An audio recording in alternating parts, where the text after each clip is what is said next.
Hello everybody.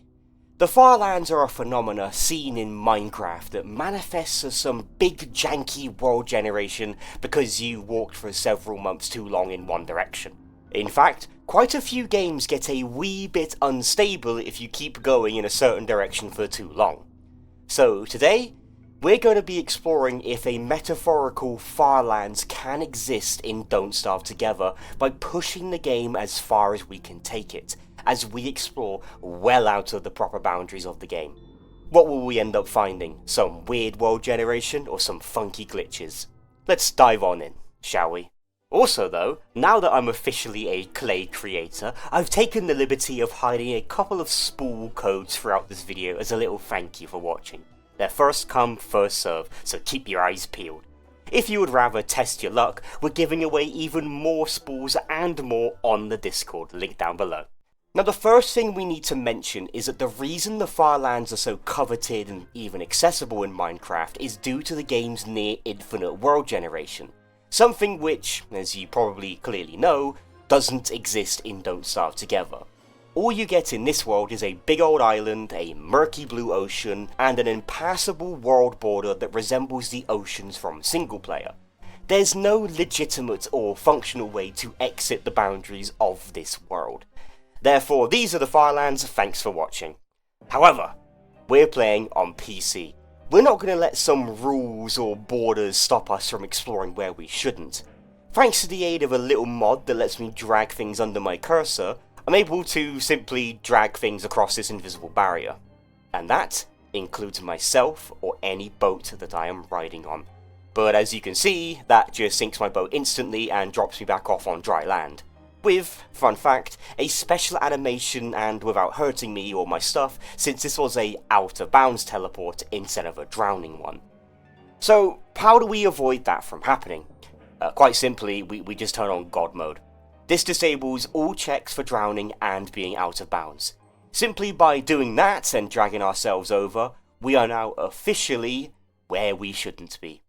Welcome to the first layer of being out of bounds. The classic water layer. This area allows us to walk around on it just fine, even without God mode on, as long as we don't walk too close to the actual ocean. This area is essentially the classic world boundary from single player, complete with the same-ish sprites, and even the ability of you and even other mobs to walk around on it just fine. I'm sure a lot of people at home that played single player remember the classic bug where rock lobsters would end up walking on the ocean after a while. Despite you and mobs being able to exist on the water, any items you drop here will be lost. Essentially, void walking is back, everybody. Nothing notable will happen in this area, however, as will with every future area we explore. No birds, barely any ambient noise, nothing. Just the rolling waves and us. Honestly, this is kind of triggering my thalassophobia. Nothing else to do but keep walking to see what else we can explore. I did this with a magiluminescent and a walking cane, for reasons that will be clearer later on. And so, I walked. Straight line all the way to the right, to see what result we turn up. And it didn't take long to turn up our second result. The classic ocean disappearing completely underneath us at around 20 seconds of walking from the edge. Or around the 900 meter distance from the center of the world. Despite the water graphic being gone, functionally the dark, even creepier blue void beneath us works exactly the same as the classic ocean boundary. Entities can still exist just fine out here, but items dropped on the ground could not. And of course, no structures or anything could be placed here, as you could imagine. Unless you use console commands, of course. All we had now was just us, the survivor, in an endless shadowy void. Really creepy. No sounds or ambience playing either except the rattling of my amulet every few steps. I kept walking some more, hoping to find even more discoveries, and come 5 minutes later, we got one. At around 3,000 meters from the origin point, we lose all models. Survivors, mobs, structures, all of those cease to exist in some degree around this distance. They're still there, don't get me wrong, it's just that the game refuses to render any models that end up this far enough away from the world. However, as you can see, our HUD still exists, and more importantly for us, any particle effects. This means we can use certain walking cane skins or torches to see that we are indeed still moving, and not that we're just walking up against an invisible wall. So, with that in mind, I continued walking. Over and over and over. For a very, very long time. Something I forgot to mention until this point is that the map keeps our locational marker at the last place we were in the map boundaries. However, we can deduce where we are actually relative to the real world by looking at the center of the screen when we first open our map. The moment we move it, the map's view is dragged right back into the real boundaries, but as long as we just look at the map without moving it around, we can slowly see ourselves moving further and further away from the main landmass, by comparing the island's location to where it was when we opened it a few steps ago. Eventually, we could even see that we walked 2, then 3, and then possibly 4 whole worlds worth of maps in one direction. Until eventually, even the old world wasn't seen on the map anymore. This did mean at this point we had no actual way to tell if we were moving anymore, especially since I didn't install the coordinate mod until later. But either way, we kept going. Over and over, day in and day out, hoping for yet another event to happen anytime soon. Ideally, I wanted something to be reachable on foot, kind of legitimately, despite the fact I need commands to get here, but no dice. After an hour of walking with my walking cane and magiluminescence, we got absolutely nowhere but this scary pitch black void, only showcasing our movement by the amulet creaking and the petals from our walking cane flickering. There is absolutely nothing else out here other than us. Part of me was very scared I'd run into like a giant leviathan monster like in Subnautica, but there's no such thing in this game. Yet. We did get a pleasant little rainstorm at some point though, proving that it does indeed rain out here, and the rain is visible if that does happen. But yeah, after a solid hour of doing nothing but holding down the D key, I decided to speed things up a little bit by using more console commands. And by that, I mean I slowly started to increase my movement speed. I set it to twice as fast, then 5 times as fast, 10 times as fast, 20 times as fast, and even 100 times our base movement speed. And I kept walking, or running. As you can see by the petals flickering like mad, we were moving faster now than we did in the last hour.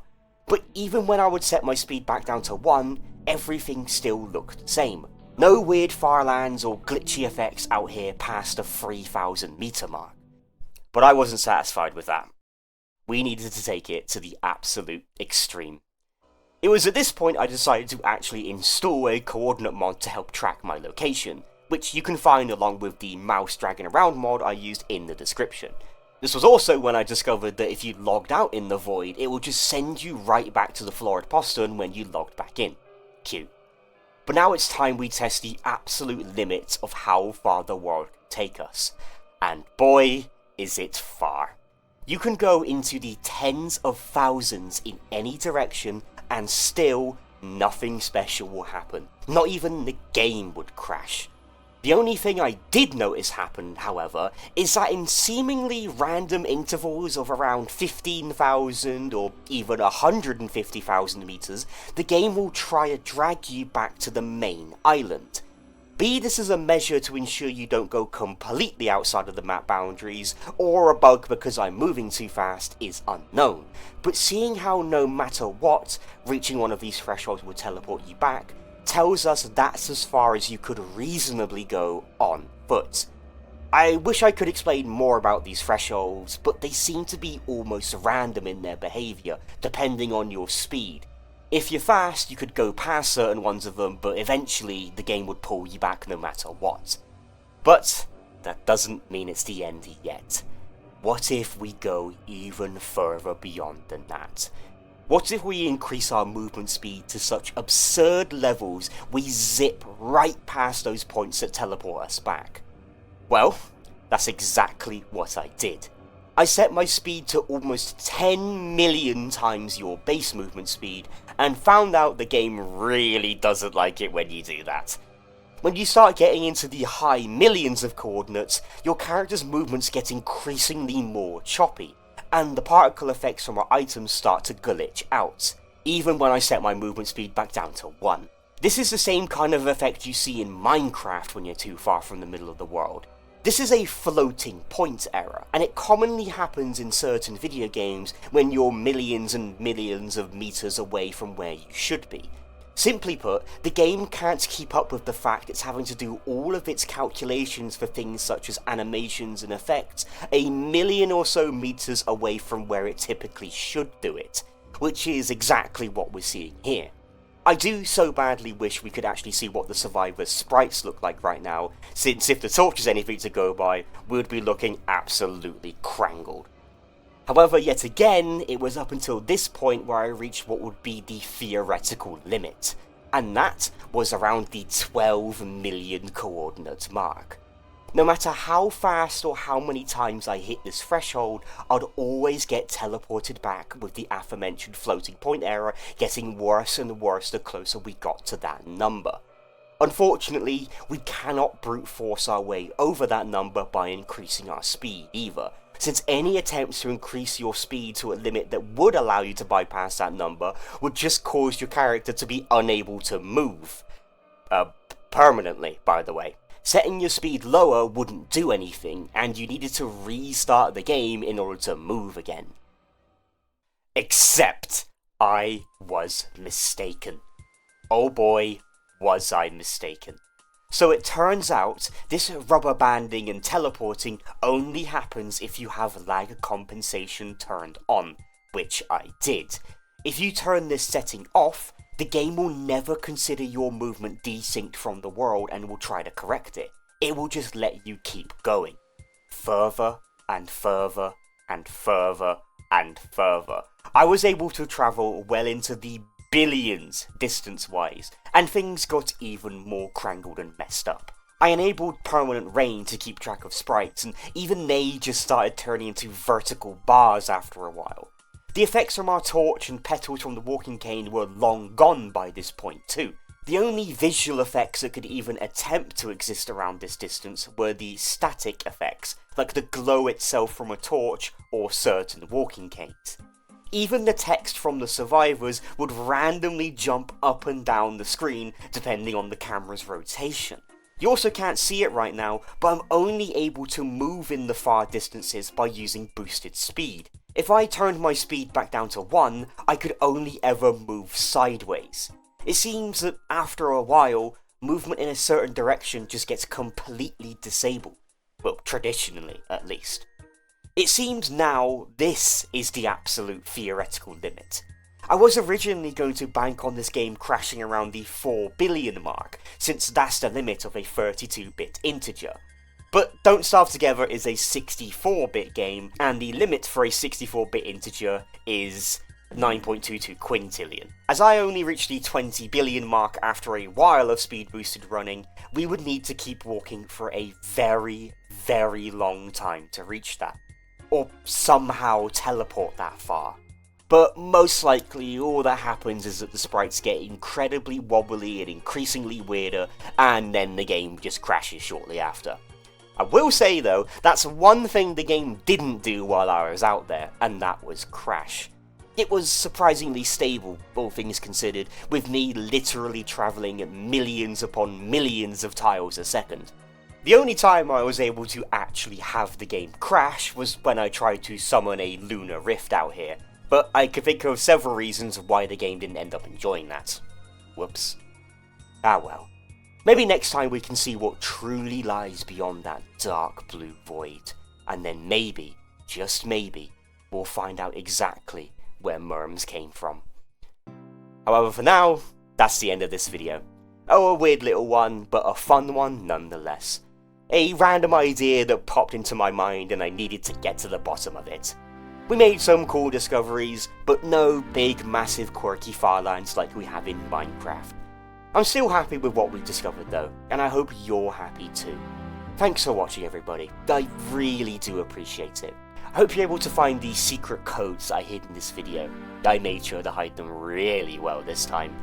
Cheers for watching, everybody. Take care. Bye bye.